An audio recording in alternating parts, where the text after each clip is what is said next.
State your name. I'm Kaira King. That's a cool name. Kaira King. Yeah, no relation to the MLK. Just saying. So where are you from? I am technically from Las Vegas, Nevada, but I was born in Texas. Growing up in Vegas with all of The hoopla. the hoopla that it is, do you feel like, you know, the gambling or just being around it and the atmosphere and the amount of strip clubs and the openness of sin, did that have any effect on you? Most definitely. It really does, because no matter where you are or how your parents raise you, or there's definitely outside sources that can determine what you think. And a lot of times, like, not a lot of people are at home, so if you're when you're hanging out with your friends, definitely those influences come into play. And when you feel the what happens in Vegas stays in Vegas vibe every single day, it definitely takes a toll on how you think. Yeah, because I noticed in high school, especially for me, it was a struggle to feel like, oh, I'm supposed to always do the right thing, I'm supposed to always have these morals, when my friends would turn around and do the complete opposite constantly, or talk about doing the complete opposite constantly. So. And it seems like sex is like an open topic with the kids going younger and younger now. Yeah, yeah. Definitely when I heard about kids who are having sex like in middle school or sometimes elementary school, I was like, I didn't even think about that subject until maybe later in high school, college, because it's like, it's something I always felt like adults did. Like, that's how it was viewed to me, as adults have sex to have babies, and that's it. But here, having it as something, as a form of entertainment, as a form of pleasure, just overall the idea of sex definitely changed to me living here. So.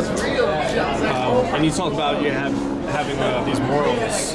What kind of morals did your parents bring you up with? Morals being just having integrity, being honest, and overall, like, if it feels bad, that means it is bad. So saying that, I don't know, when they brought us up saying that shut up is a bad word, it's like, it's not really bad, it's just disrespectful. And saying that, hey, you can be quiet because you're really disturbing me.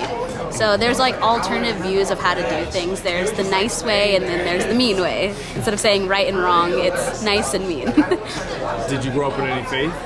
Yes, my family is Baptist, and over time it changed a lot, because we went non-denominational for a while with a different church we went to, and then personally I started to study Buddhism a little bit. I read on Mormon, but I didn't practice it, and Catholic I practiced for about a few months or so, and as well as, you're open to different things. I really am, and practiced a little bit of Islam, or Muslim, sorry, and it was really odd.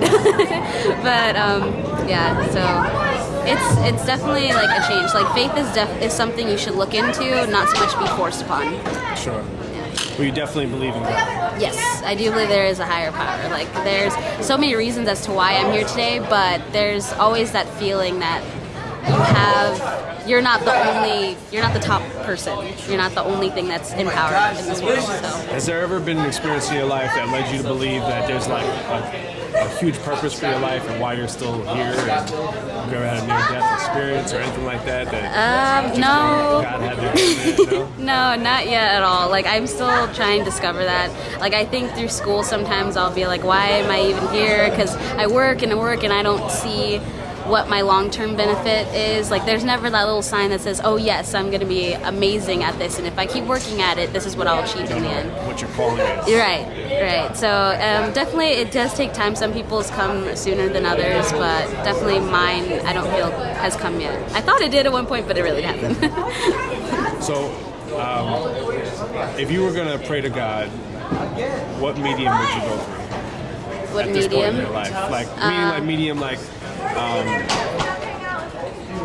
some people pray or use the Quran, or some people use the Bible and the teaching of Jesus to get to God. Okay. Does that make sense? Yeah. So, like, have you made a choice, or are you still like kind of undecided? I definitely pray as in like the old school Christian praying, with your hands together, go on your knees, or in a form of meditation. But I'll definitely like have a verbal conversation with God, saying, "Dear God," it's almost like writing a letter, Sure. but in word or speaking out loud. So I definitely do that Does when he it comes hear to you? praying.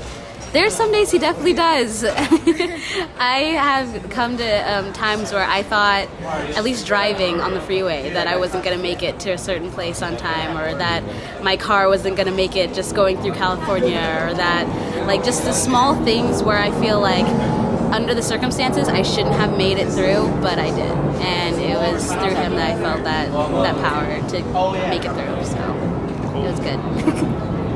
Yay! Have any other cool experiences with God that you just want to tell us that stick out in your mind? There is definitely one. A long time ago when I was competing gymnastics, I did a bar routine where I probably should have died, but I didn't.